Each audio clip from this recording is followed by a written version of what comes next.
back to the Valley to Peak Nutrition Podcast. I've been very fortunate to learn many things since starting Valley to Peak. One of those is that our program isn't usually many folks' first attempts at reaching a goal. They've tried many times before, and many times they've actually had great success. In fact, but the lack of being able to link together the goal being achieved and how they got there has been a major barrier for a lot of people in terms of maintaining that achievement. That's not necessarily true of our guest this week. In fact, he had all of the tools, but found himself in the same spot that many of us find ourselves, back to square one after having had met the goal once before. This week, Bob and I sit down and we look at exactly why do we find ourselves in this cycle of success, relapse, success again, maybe even relapse again. Is there a way, or are there tools that we can use to simply reach the goal and stay there? Seems like that would be a lot easier versus running these cycles. This week's all about finding success, losing it, and then getting it back again. There's practical information and tools that you can use to apply to your own life as well, and I think you'll really enjoy it. Well, I kind of felt like, and it is kind of to give back to you because I really am so appreciative of your approach and how you give. And so, I mean, I kind of found that, like, I found you through the EXO podcast, like I said, but then I lurked around on Instagram for a long time, kind of just watching what you were doing with stuff, and because I through the EXO guys, and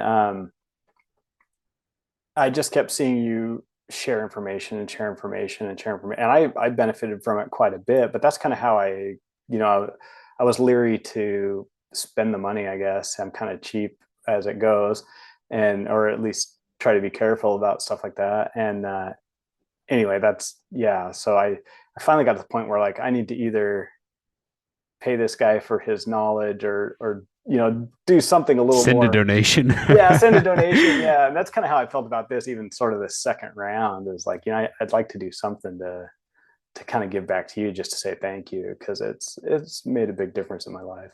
Well, it's interesting to hear you say that, because I went back and like in preparing for this, and the thing that stood out to me the most about you when you first reached out, I'll tell you, I've never told you this. One was you sent an email and you said, look, I really don't want to sign up at all. I'm willing to commit to 1 month and then, figure out what I need to figure out get the ball rolling, and then move on from there. This is the part I've never told you. I remember thinking, I'm going to do everything I can to give this guy the most value and information I possibly can. Not because I wanted to prove you wrong, but I wanted you, I don't know if I should say this or not. I wanted you to perceive so much value from the information that you were getting that you couldn't fathom not going another month. Right. And I remember you saying, I really don't want to do this at all, but I'm going to. And then we worked together for, a long time. At least 6 months, maybe 8. Yeah. You did awesome. But one of the main reasons I wanted to have you on, from our phone call even, was I'll use this word loosely, but epitomize a lot of people in the sense of, you had this plan, you did an excellent job executing it, and then something happens, right? And you sort of revert back to old habits. All of the progress that you'd made went away for the most part. And then you did something that most people don't do, which is you said, I need to change something, right? And so then you went back through all of those hard steps and gained back what you had lost. Just from a sharing standpoint, love for you to share just that whole story, right? What initially made you feel like, I'm going to need a little guidance. I only want this guy for a month, but let's see what he's got to offer. Talk through that whole process. And then that transition point from, okay, you graduated, you did a great job maintaining it for a while, but then found yourself reverting back. Yeah. So I've kind of struggled with weight my whole life since I was a kid. I was overweight, in grade school. And then I kind of, I guess, fixed it myself. Part of that was growing up. People say it's easier when you're young, and it is to a degree, I think, just because you're more active generally. But I was careful about what I ate, and I dropped weight through high school and college, and did pretty good. I was pretty healthy, through early high school through until I got married and going to school and everything. And then kind of let it go. But yeah, so I've kind of had my weight yo-yo up and down my whole life, and something I've always struggled with. But I had had success in the past um, with losing weight, but it was always I never really got the nutrition part of it in there. It was always through a lot of activity, maybe even kind of extreme activity to the like I did a couple half Ironmans and run some half marathons and things like that. And so when I'm really, really active and you can kind of not be too worried about what you're eating, the weight would drop off. And then you drop off on the activity because it's not really compatible with everyday life to be training for a half Ironman all the time. And you go back to just how you were living life before. And then the weight just keeps coming back on until I finally got to the point where I was frustrated with it because I couldn't do the things I wanted to do, going out hiking, hunting, water skiing, whatever it is. It just really had an impact. And as my kids are getting a little older, you want to be able to do stuff with them. I just found that my weight, I wasn't happy with the shape I was in. There's always the aesthetics part of it, but more just I didn't feel real good and wasn't able to do the things that I wanted to do at the level that I wanted to do them. And like I said, I had success losing weight, and I kind of, before I started working with you specifically, I had kind of gone through hunting season and struggled and had a hard time, getting around the mountains very well. And I knew I needed to do something about it. And I kind of just, again, sort of kicked my own butt, started running, being more active, and the weight dropped off to some degree and then just stopped. I just plateaued. I could drop 5 or 10 pounds and then it just didn't go anywhere. And I felt like, I feel like I'm doing the right things, but it's not working. Something's not working. And I just feel stuck. And then you start thinking, okay, is it, you start hearing all this stuff like, is my metabolism really slowing down because I'm older, and what's the secret, or what am I doing wrong or different? And I got to the point where I had heard your podcast, and it kind of resonated with me, and I still was, had some success, but was not going anywhere, and plateaued.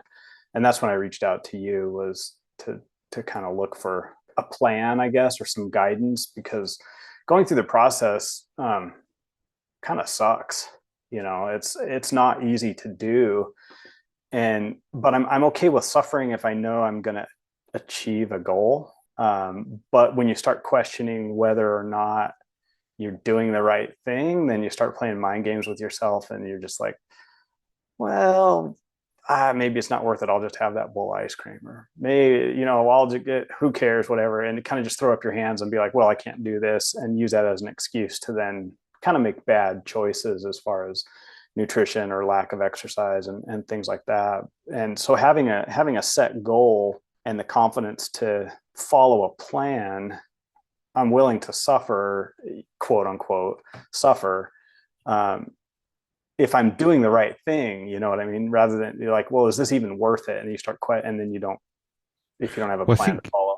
yeah, I think you're hitting the nail on the head. The uncertainty, most people are willing to commit to something, right? And so when you use the word suffer, it's not suffer in the sense, at least through our conversations, correct me if I'm wrong, it's not suffering through the sense of physical misery. It's not like a physical misery, but you are having to change something, right? And so anytime you Yeah. make any change that's inconvenient, whether that's waking up early, trying to go to bed earlier, trying to drink more water, whatever it is, it's inconvenient, and that seems miserable. But something I think that you said was super key, and key for a lot of people, is most people are willing to endure that uncomfortability of change if they know it produces something.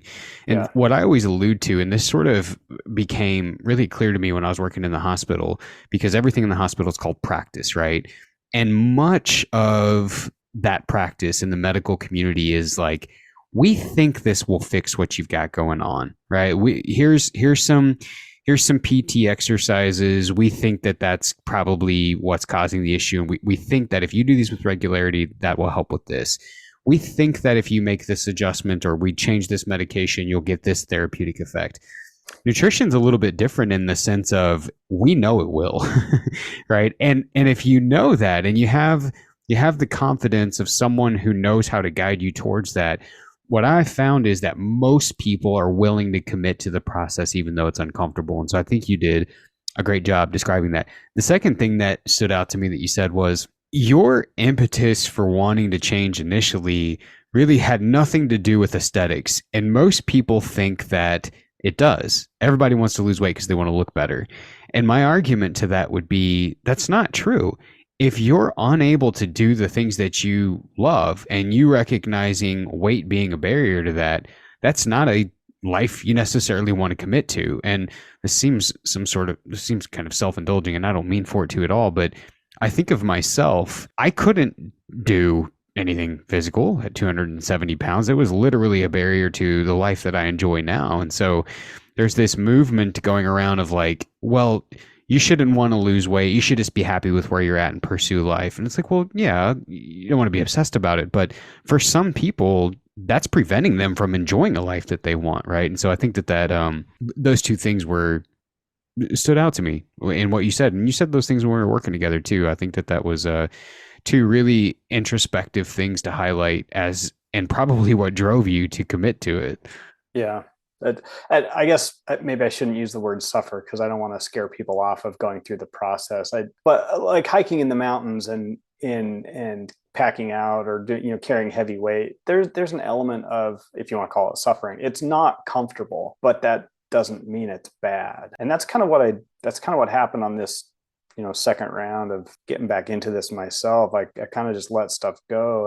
But that was kind of a key for me this time, is it's not bad to be hungry. That was something that kind of reoccurred to me. And I know there are eating disorders and people have problems and that kind of thing. And so I'm not trying to push it to an extreme, but it seems like modern society, everybody's looking for it to be easy. You're looking for, either a magic pill or a quick fix or some easy remedy to this. And also you should be able to do all of this without any discomfort. And I don't think that's very realistic. And two things is, working hard for something can have some discomfort. That doesn't necessarily mean it's a negative. If you're not injuring yourself and you're maintaining your health, things can be uncomfortable and be good for you. And I kind of feel that way with sort of resetting the hunger and appetite issue. Is it's easy to eat too much and overeat, and always, because you're trying to maintain that level of comfort, if you will. And yeah, anyway, I don't know if that makes sense. It does make sense, and I want to come back to it. Okay. I want, because you're 100% right. Most people feel like I'm not going to really have to change too much to where I don't notice it, right? And I'll get this progress, and that's untrue. So I want to come back to that whole hunger piece because it's something we talk about and talked about a lot. I would love for you to highlight really two things. One, what happened? Right? You had all of this success and then found yourself, and again, I think this is characteristic of many people. It's not like you wake up one morning, you're like, I'm tired of it. And you just, go back to eating crazy portions or types of foods or anything like that. It's generally a slow fade. So I'd be curious, what happened that you noticed? And as an extension of that, what was the kind of like, all right, this is out of hand, I got to get this under control moment that you had? I've thought about that a lot, like what happened, and I I swore to myself after I reached goal and was happy with where I was when we kind of graduated from the program, and I swore to myself I am never going to go through this again. Like I'm not going to. That's not even an option. I will not gain weight again. And then I think it comes down to a little bit of cockiness, maybe. Overconfidence, and a little bit of just laziness, and just sort of slowly slip back. Like I was working through the program, I measured everything that I ate, counted calories, and it's it gets kind of tedious. You don't really want to do that anymore. So you start slipping a little bit. And then it comes down to, hey, you're sitting down with the family to watch a movie and have a bowl of ice cream. You're like, oh, well, I should measure that out. Well, I have a pretty good idea how much it is, and you'd scoop it and you don't worry about it. Or, a bowl of Cheez-Its or some crackers or corn chips or something that is satisfying and just basically fun to eat, but not pretty calorie dense. And you're like, that looks like about a serving, and that's okay for a while until I'd say two things: not being brutally honest with myself about what my intake level was, and then also kind of slipping on the exercise part of it because I could get away with it. Like I established a pretty good baseline of fitness when we were working together. And I honestly, even to this day, I never felt bad. Like I gained the weight back and I was still able to do what I used to do, not quite to the same pace, but pretty good. I didn't have any discomfort or pain or problems. I was still able to do what I wanted to do. And so the fitness part of it, I think, kind of still had a better baseline than I had before. So I was able to get away with it and sort of just lie to myself that, well, whatever, it's 5 pounds, and well, it's not, and it just slowly slipped back into less activity and too many calories. And what do you know? You end up back where you were before. But in your defense, though, you had some, like, I don't want to call them dramatic, but some life type things that happened, right? That sort of gave you that feeling of, I just don't care. Yeah, well, part of it, I gained quite a bit of weight. I don't know, what did I lost 25 or 30 pounds when we were working together, 30, I think. And I probably put 10 to 15 of that back on over about a year and a half, just slowly, kind of creeping up. And yeah, I'm okay. I'm not too bad. I need to drop 10 pounds or whatever, but you're like, well, that's not too hard to do. And you kind of just basically laziness. And then, yeah, I lost, as far as family issues, I lost my dad about a year ago. It was really sudden. And when that happened, I knew I said to myself out loud, I was kind of talking to myself. I knew that could be a problem. It was a rough time and you're not in a very good place, not happy. And I told myself, you better be careful or you're going to put on more weight, and it didn't happen right away. But I think the biggest issue was I kept the calorie intake kind of where it was and my activity level dropped, kind of off the cliff just because of lack of motivation and dealing with grief. So find yourself basically having had run this series of an effective program, sort of felt better than you had. Your level of fitness was a lot higher than it had been previously. Swung into this slow creep, and which seems to be the case for a lot of people. What was the moment where you were like, all right, this has gotten too far? Because to this point, you've sort of described over a period of a year or a little more where you get these little swings, you recognize it's not necessarily good, but you're not worried about it. Yet at some point within the last year, you were like, okay, this is out of hand and I got to fix it. What was that? And what'd you start doing? I was thinking about that, and I wrote down a few things of what my motivations were, and it's going to sound sort of strange and disjointed because they're varied. But one of the first things was I couldn't wear my pants. Like I had some really nice hunting gear that I had bought, some nice clothes, and I couldn't wear them anymore. And I'm like, I got a couple $300 worth of pants here that I can't button, and I don't want to buy a new pair of pants. And I had an old pair of pants actually that I had loaned to a buddy when I lost weight. I'm like, I can't wear these anymore. Do you want them? And he's a little bigger than me anyway. And he's like, yeah, sure. And then he never used them, and we had gone on a bird hunt together, and I had to ask him for the pants back because I didn't have anything else to wear, and so that was I had enough. I'm cheap enough that I asked for the pants as if I could borrow them again and use them because I didn't want to buy. I didn't want to Ate buy the another pride. set. Yeah, but I did. I had to just like, okay, pride, whatever. I need some pants, and I'm like, this is ridiculous. Like, why don't you just, you've done this before. Why don't you do it? I mean, that was kind of one thing. It sort of just all sort of, added up, and then my son is really into fitness, and he starting to kick my butt, and I gotta always try to keep up with him. And he's trying to put on muscle. He's not overweight at all, but he's trying to gain weight and put on muscle. And so he actually challenged me. I was like, man, I need to lose some weight. And he's like, hey, I'm going to try to get to I'm going to try to get to 170. Why don't you try to lose to 170 and we'll see who gets there first? I was like, you're on. But I knew I was going to kick his butt because I don't think he can get to 170 with muscle. I was a little bit of I have age and wisdom there was not really a fair fight, but it was a motivation. He was trying to put on some weight, and I'm like, I can beat you there. What was the wager? We didn't actually have one necessarily. I don't know. It was sort of open ended. I need to collect on that, figure Yeah, I out was what gonna it. say you should go back and collect on it. Just be like, don't you remember what we talked about? Yeah, yeah. Um, but I don't know. I guess the winning is just being successful. But there was that, and then I like to ride dirt bikes, and I was getting ready for this next season over the winter, looking at changes on my bike.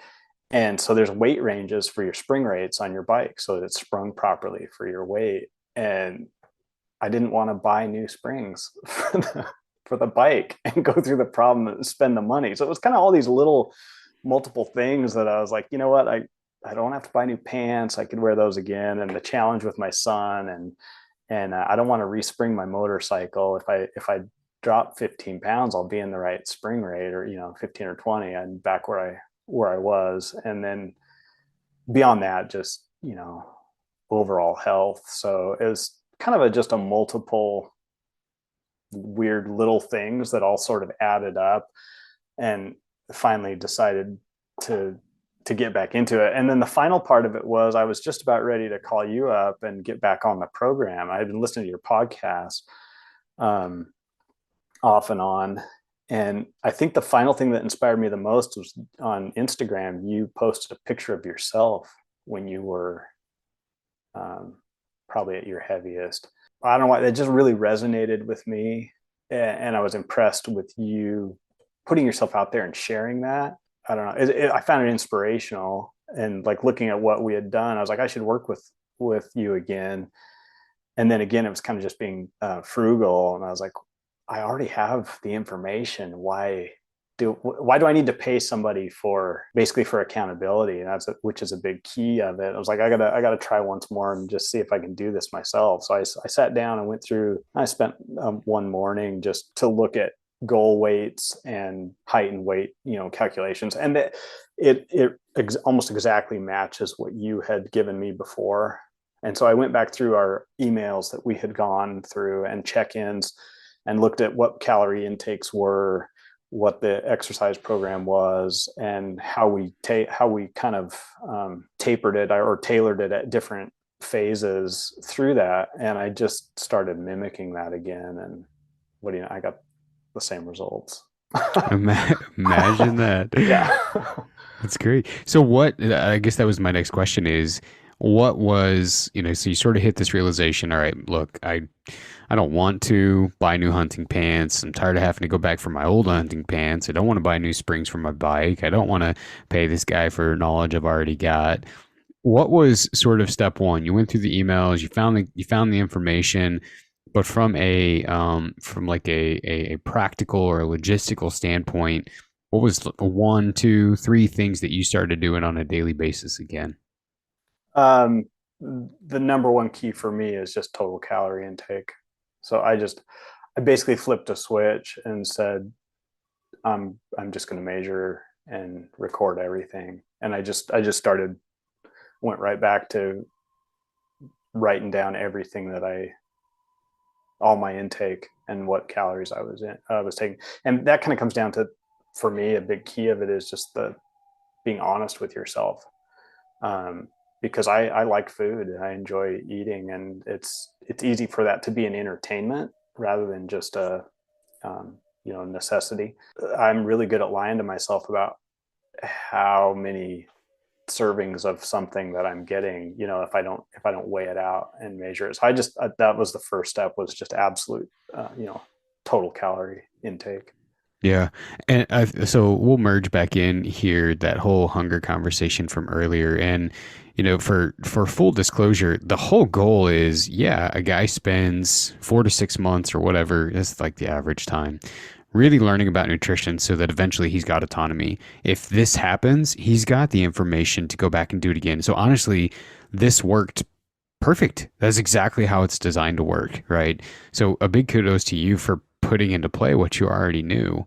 Second to that, the whole tracking and measuring thing is really designed to be done for a temporary period. So, like earlier, you were describing, okay, for me, that was key, and I found myself, slipping and getting some ice cream or what have you. You shouldn't have to track and measure forever unless you've got a very specific goal. But a key thing that you said, and you said it back there, you said it again here, was being honest with yourself. And so what ends up happening is it's usually not that the weight starts to rebound because a guy stops measuring or a guy stops weighing and his eyeballing is off by an eighth of a teaspoon here or there. It's usually like, yeah, well, the spoon dipped back into the ice cream a little bit later, and I had a little more popcorn, and the popcorn had M&Ms in it this time, and I thought, 20 here, 20 there, not a big deal. It's usually a pretty what I've come to kind of realize and summarize it as is it's usually a deviation from total habits, right? It's not that a guy, and I'm not saying this is you, this is just generally speaking, it's usually not just being off by a quarter cup here and a quarter. Your weight's not going to do anything based on that. It's usually a complete separation from habits, right? That gets a person to that point.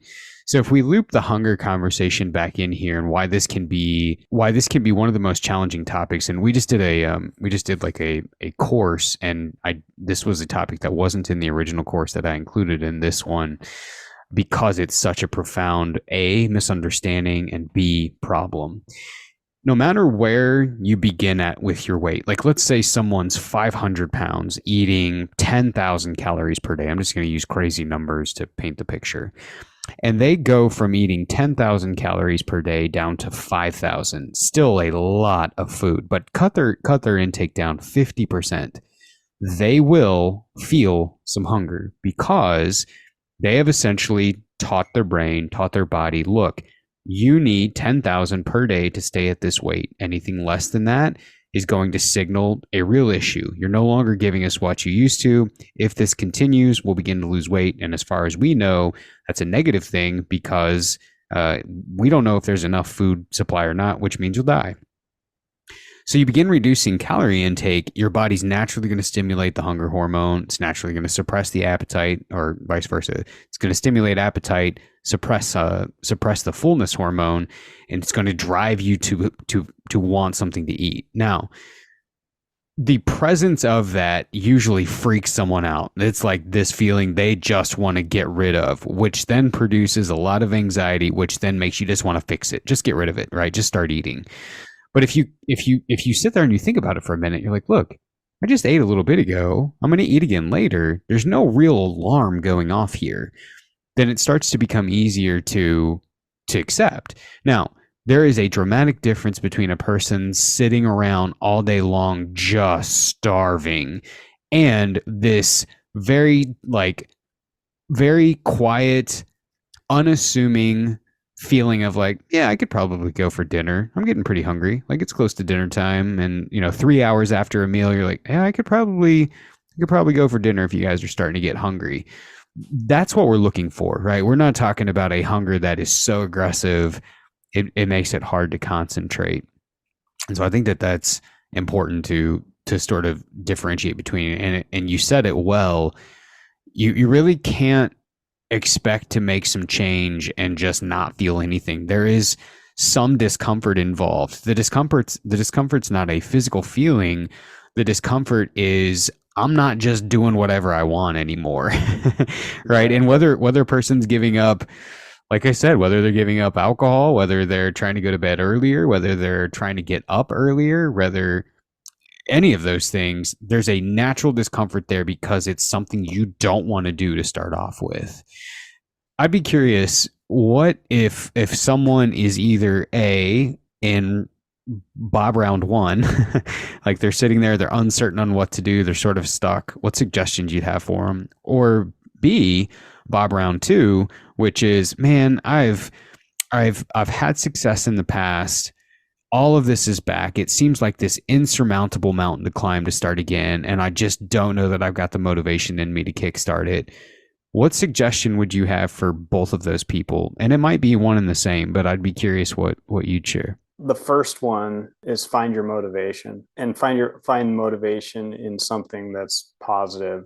You know, you got to want to do it, and realize that it may not be easy, but have the discipline to say, you know what, it's worth it to me to do this. That's kind of the balance I think I still find is the challenge between the motivation and then just doing whatever you want. Like you said, it's easy to just sort of be lazy with it. It's probably the same for the second one. Again, it's just having the motivation. That's something I still struggle with, and I anticipate struggling with in the future, because I've gone through this before and I've yo-yoed a number of times. Is like, how do I maintain that motivation? Because I find it easy to have a goal. Not easy, but it works for me to have a goal and something that I'm striving for, and sort of see the finish line and work toward it, put in the effort and go for it, and then you achieve that goal. Then I guess the challenge becomes, especially with this situation with weight and health, is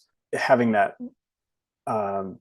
mindset shift, that is how to work through maintenance, and that once it's not over. I guess the goal never ends.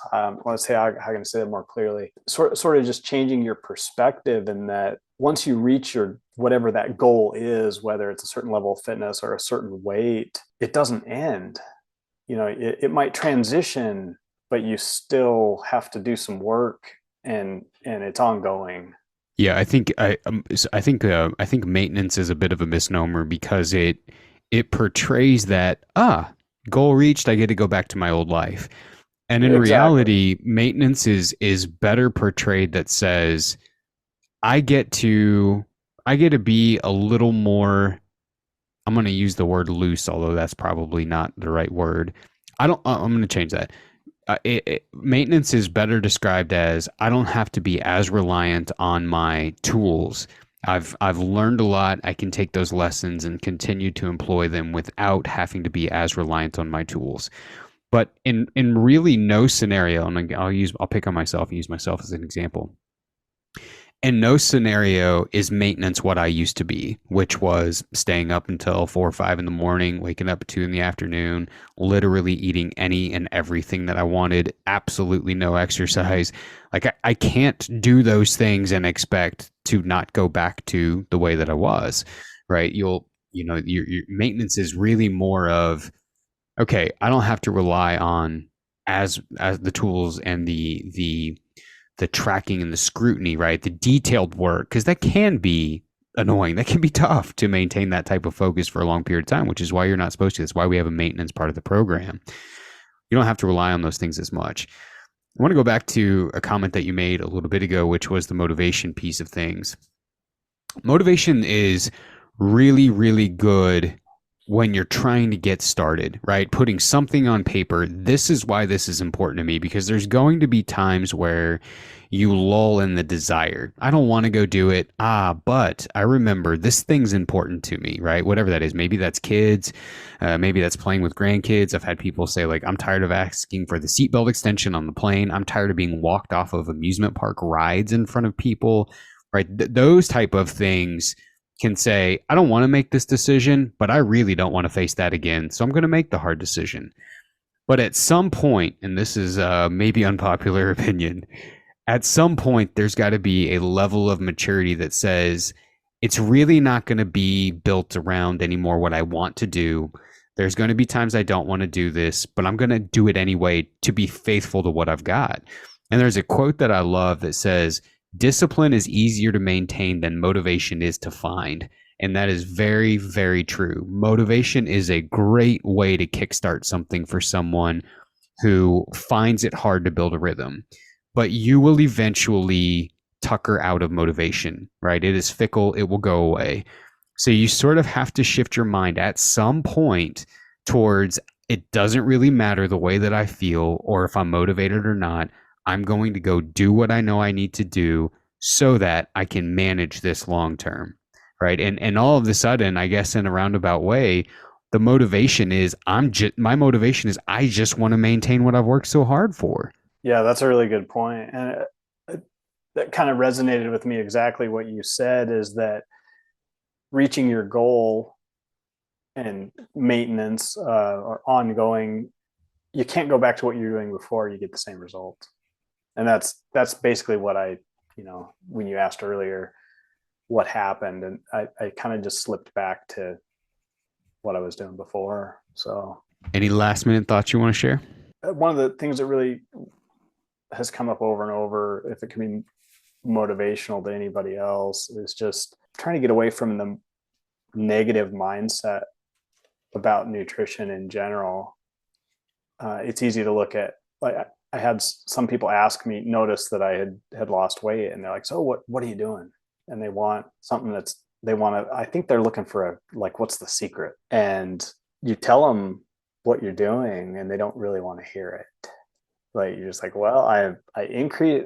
The key for me is, man, I got to find out what my intake level is and manage that. And then the second part is increasing my activity and doing something that's good for me to be healthy. And you tell somebody that, and you can just see that sort of their interest goes away. They don't really want to hear what you're saying. And it comes down to, again, I think one of your previous guests talked about this. It's not that complicated. It's fairly simple, but that doesn't mean that it's easy. Yeah. And so for me, ongoing, it's kind of exactly what you said, is kind of the discipline to continue, being disciplined, and again, not being negative with that, but doing it as a choice, to say, by making these choices and sticking to this program or lifestyle, it's going to allow me to do what I want and maintain a level of health that I want. So that, yeah. Yeah, and I mean I agree with you 100%, and that sounds really superhuman. That sounds really David Goggins, Jocko-y to say, like, oh well, discipline's easier to maintain than motivation is to find, but everyone does this every day. I can promise you, every single person listening to this has woken up and felt like not going to work, but you went to work because you knew there'd be a consequence if you didn't. And this is similar. You won't lose your house, but that same type of, like, when you wake up and you think, I don't want to go to work, you don't have a negotiation with yourself as to whether or not you're going to go to work. You're like, yep, it sucks. It is what it is. I've got to go to work. And then you get dressed and you go to work.